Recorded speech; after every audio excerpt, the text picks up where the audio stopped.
2133. Electrical companies begin installing artificial consciousness in all of their products, so that the appliances themselves will make customers feel bad if they don't buy them. Upon entering a shop, a customer will now be greeted with a chorus of, "Buy me! Please buy me, or I'll feel sad." Unfortunately, this new initiative had a few knock-on side effects when the appliances broke and needed to be thrown away.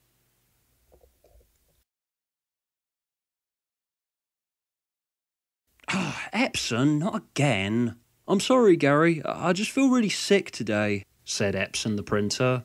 He coughed as Gary took his cartridge out and put it back in again. "Ow, don't slam my door." Sorry. Epson spat out a page of solid black again. "I just can't tell what the hell's wrong with you. You keep making your ink cartridges leak." "You can be very hurtful sometimes, you know, Gary." "Look, I know it's not your fault." "Oh, well, I'm sorry if I feel bad. I guess that's my fault." "Look, I know you've been feeling down lately, but we don't need colour cartridges. My boss just didn't see a need to buy you a new one." No, it's not that," sighed Epson as Gary took the ink cartridge out again and fiddled about with the chamber. "Maybe I've just got the winter blues. We don't get enough light in here." "Epson, you're a printer. You don't need light." "Just because I'm a printer doesn't mean I don't have needs, Gary." "Oh, what's going on here?" said Gary's boss as he walked past his desk. "Printer's still playing up." "Yeah, I just can't figure out what's happened to it." "I'll try harder, Mr. Higgins. Really, I will." "It's okay, Epson. Calm down." "Gary, don't talk to the printer. That's an amateur's mistake." Oh, yeah, you're right. Sorry." "Aww," Epson sulked. "Looks like you're going to have to use my one to print off those quarterly reports again," his boss sighed. I'll fix it. Really, I will. I've been trying for ages. I just can't seem to figure out what his problem is." "I am listening, you know," the printer snapped. "Well, Gary, I know you don't want to, but maybe we should just get rid of it. I mean, it's 7 years old now? I just figure it's time to get a new one." Epson gasped. How could Mr. Higgins be so heartless? Give me another chance. I'm sure I can get it working again," Gary protested. Yeah, I'll be right as rain soon." Epson coughed and then spat out another page of fuzzy jargon. "Well, be that as it may, we just can't be wasting too many working hours when we could just get a new one. Best get rid of it, Gary. Anyway, I got to pop to a meeting and don't you be listening to what it tells you, Gary. We might have to do another one of those machine public relations training sessions again, and you know how long those take." His boss strode off, completely oblivious of his dismissive comments possibly having hurt the printer's feelings. Though he knew the printer's feelings were synthesized, Gary couldn't tell the difference and felt really sorry for Epson. He'd never understood how half of that training session about Concho machine appliances was supposed to make him feel better.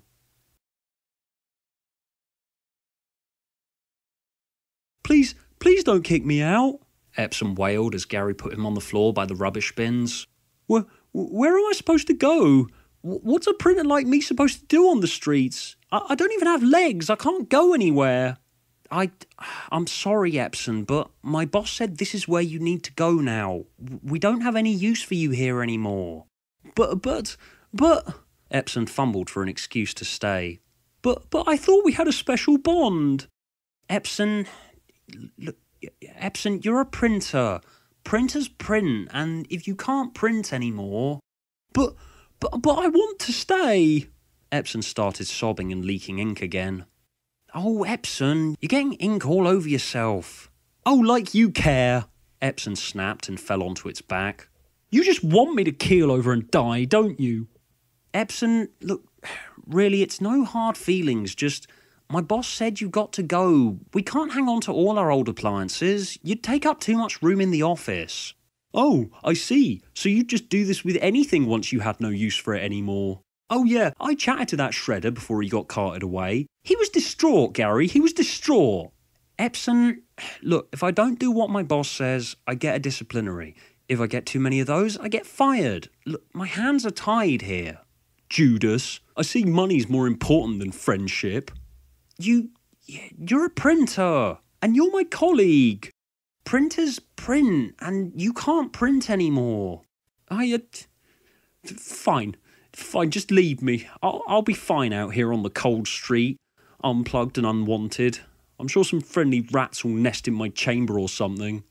Don't make this harder than it already is, Epson. Oh, I want to make it hard, Gary. Gary noticed a couple of people at the window in the office opposite were watching his argument with the printer. He knew what they were thinking immediately. He was clearly an incompetent. This argument had to end now. I'm sorry, Epson, he said with a pretense of being devastating, but with a trickle of his genuine pity. He walked back up the steps to the office. Gary? Gary? Epson called after him. Come back here, I'm not finished. Please, I don't want to die out here. Epson wept to the silent courtyard as it began to rain.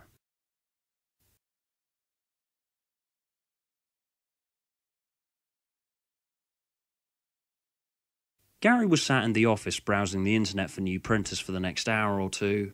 He couldn't seem to find any with the sort of 21st century charm that Epson had had. All that was on the market these days were these big grey hulking monolith things. He could immediately imagine what their voices would sound like. All business, no talk, devoid of all personality. He'd never be able to talk about life, his career, girlfriends, the future, or anything personal with such wretchedly inhuman machines. He glanced out of the window at Epson, the little printer. It was feeling sorry for itself and had cried out the last of the ink it had left. It sat staring at the sky dejectedly, blissfully unaware of the next step in its journey. Gary went out for a smoke break and squatted beside the printer for one last chat. Hi, Epson, he shuffled awkwardly. Hello, sniffed the little printer. Are you okay? No, but I think I've come to terms with it now. Good. I just want you to know I'm really sorry about this, Epson. I don't want to throw you out, but, you know, you don't work anymore. I know. There was an uncomfortable silence. I'm going to miss you, Gary, you know. I'm going to miss you too, Epson. Hey, remember that time when we were working late that one time and you pushed me around on your chair? That was fun. Yeah, I know it was. And we were coming up with all those funny names for that TV presenter we hated at the time. Yeah, that was great. He sniggered sadly. There was another awkward silence between the two of them. Oh, I'll be okay, said Epson. Maybe I'll get picked up by a new owner who'll have the time to fix me up a bit. You know, like a real computer nerd who collects old and broken printers. Yeah, I think there's a guy in the office opposite who collects old appliances. I'm sure he'll see you and pick you up and give you a good home. Yeah.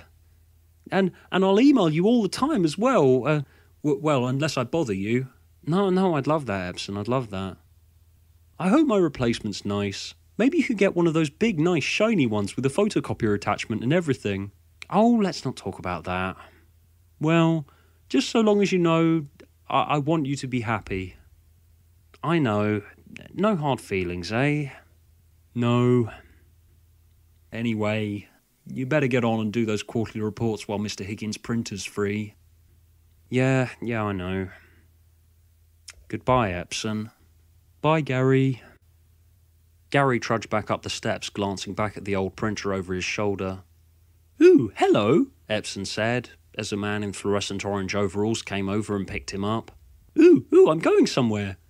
Oh, bye, Gary. I'll never forget you, Epson called out. Bye, Epson, Gary waved back. He was dreading what was about to happen, but he felt it would be disrespectful if he didn't at least watch. He owed Epson this much. Ooh, where am I going now? Asked Epson, as the man threw him into the jaws of death. Epson screeched in pain as the dump truck violently crushed his innards. His plastic casing was ripped apart, and it spilled his internal circuitry into the minced cavern of garbage. All he felt in that moment was pain, and the knowledge that Gary had lied to him. And worse still, he could have stopped this. Gary could have saved him. He could have taken him home. They could have been friends forever. But he didn't. Gary had discarded him like the old broken piece of plastic and wires that he was. He was nothing more than another electrical appliance given artificial consciousness as a sleazy marketing tactic before being mass-produced by some factory. But neither he nor Gary had ever really believed that. And now he was gone. Parts of him were scattered all over the van. His entrails strewn across the rubbish were now indistinguishable from the slurry of discarded apple cores and soda cans. No one said anything. The man in orange just continued as normal, chucking black bin liners and empty packaging into the dump truck. Gary went back inside. He sat at his desk in silence for a while before despondently opening up his web browser and looking at new printers on the internet again. His boss returned to the office, came up to him and tried to give him a task to do, but Gary just couldn't respond. Gary? Gary, is something the matter? Nothing, I've just got something in my eye, stammered Gary. He then burst into tears.